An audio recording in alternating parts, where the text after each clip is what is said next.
So will you be leasing your next new vehicle or buying and financing? Well, more and more people are leasing today. It really does make sense for a lot of consumers. And it's not that hard to understand. In many ways, it's just simple math, as Mike Liga at Sakuchi Honda tells us. Well, there's a lot of benefits to leasing. We're very fortunate we have a Honda franchise. Honda's they hold their value so well, and the end value determines the overall leasing price for somebody. So a vehicle manufacturer has a vehicle that doesn't hold their value well, their leases are much more expensive than ours. The main thing is also there's many advantages to leasing for many people, and it is a lower payment and people can get more car, and they also have many options on their leases. So right off the hop, somebody should really look at that residual value, so the more it's worth at the end of the lease, probably the better deal you can get the customer. Is that correct? Absolutely. As a whole, most of our Hondas hold about 60% of their value after 3 years. So, we give somebody a nice discount on the vehicle. They're going to only be paying for 30% of the vehicle over a 3-year period of time. We have Civics right now that we've been leasing with no money out of pocket for in the low 200s, which is a very low payment. Obviously, there's some competitors out there that advertise, some very low numbers of $49 and such, but that's usually with money down and some other conditions apply. If you put enough money down, you can actually lease a $300,000 car for $49 a month. It just might require $295,000 down payment. Right. So besides the low payment, what are some of the other advantages to leasing over buying? Well, so one of the advantages of the main point with leasing is you're paying for what you use, John. You use mainly the car for 3 years, you pay for 3 years of usage. You only pay taxes on your monthly payment. You don't pay taxes on the whole price of the vehicle. You know what you're getting into, you know what your fixed monthly cost is for the vehicle. The only additional cost you have is your property tax from your individual town and your insurance on the vehicle. So an important thing to remember is the residual value of the vehicle at the end of the lease.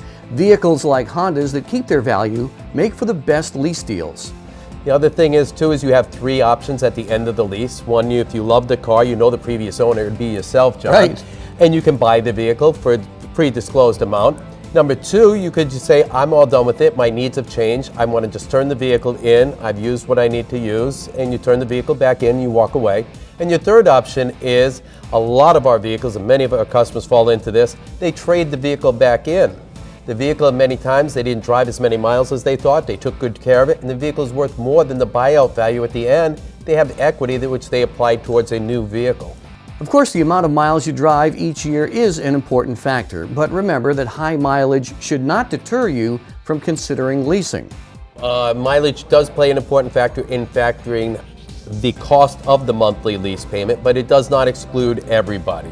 You can lease this vehicle at the lowest cost would be at our dealership 12,000 miles a year, but if you went to 15,000 miles a year, it usually changes that payment $17 to $20 a month, and then you're covered.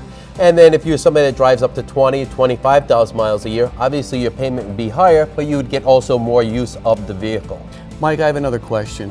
What if someone is into a 3-year lease, they're halfway through, so they have a year and a half to go, and for whatever the reason, their needs change or they don't like the vehicle, can you get out of a lease that far in advance? We have had some of our customers do it even after 1 year. It depends on the individual, which car they leased, and the current demand on the used car market. We have a lot of demand for used Hondas, and so a lot of times our number one source for those is off-lease vehicles or people getting out of their lease early. What we try to do at our dealership, if say for example, John, you wanted to get out 18 months early, we'd call Honda, find out exactly what your payoff is on that vehicle. We determine the actual market value of your vehicle and then decide which route would be best for you financially to get into a new one. One of the main things we find with people with leasing is how well they're educated. It's up to us as a dealer to educate the consumer and tell them so that they know and they feel comfortable with who they're doing business with, the vehicle they're getting, and also the value of the product we're showing them. The Honda lease is a great lease. It includes what we call gap insurance. Say, for example, you got in an accident and your vehicle was totaled. Insurance company may not give you enough money to settle that whole account. Honda has that built in automatically. Not all manufacturers do that with their lease program. The main thing is just finding the value, and we know we have that value product. We've been doing it for years and years.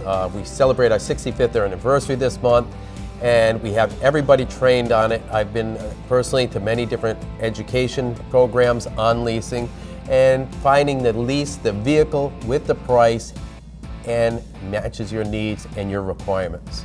So do your homework and lease a vehicle that holds its value, like a Honda from Sakuchi Honda in Middletown, celebrating 65 years.